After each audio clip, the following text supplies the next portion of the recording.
Nakəslər öz dostunu ayağa salanda gülər. Xəsislər tək əyləşir, qonaqsız qalanda gülər. Bayquşlar şənlik edib sevinər bir anda gülər. Mərd insan, təmiz insan utanma cihanda gülər.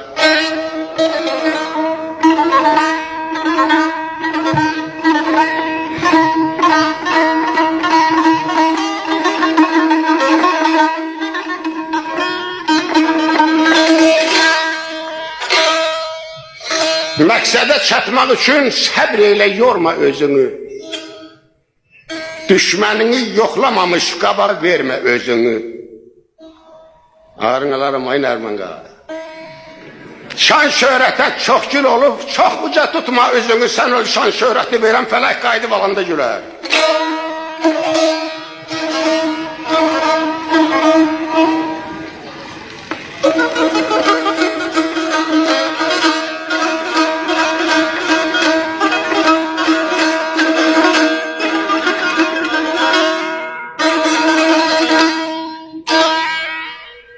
Bilirsən çox qulaq as, varrandırar kəmalını, sadə ol, şirin dil ol, parıldadar cəmalını, oğlan yad mahalda, yad yanında, pisləməylə mahalını, yad oğlu üstə qoyub söyləyib cihanda gülər.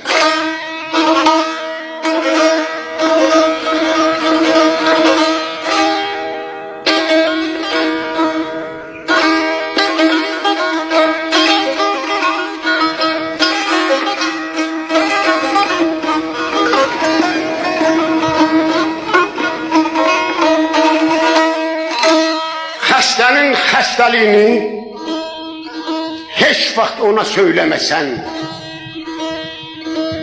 sərvətdən, dövlətdən, vardan yersiz söhbət eyləməsən, gül vaxtı yatanlara ay oğlan, öz talihin üstər səndən, onun da vaxtı oyanar, sən darda qalanda gülər.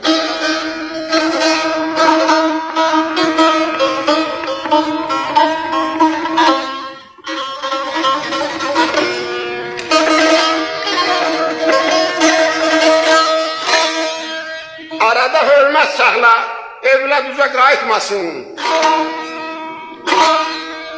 Qonşuda ölü düşdə, şənlik etmə saxlayasın.